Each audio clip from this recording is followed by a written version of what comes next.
Selamat pagi, salam sejahtera kepada kita semua. Saya hormati Bapak Ibu. Universitas Bosowa, Unibos, secara resmi mengukuhkan dua guru besar baru dalam sidang Senat terbuka yang berlangsung pada 12 Februari 2026 di Balai Sidang 45 Kampus Unibos di Makassar.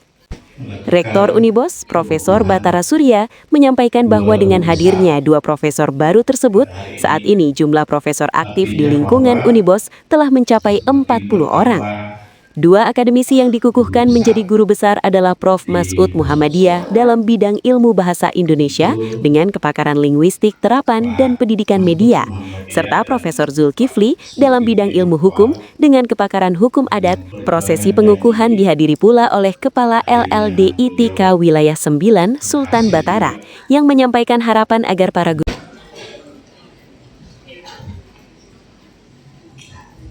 Menteri Pendidikan Tinggi, Sains dan Teknologi Republik Indonesia.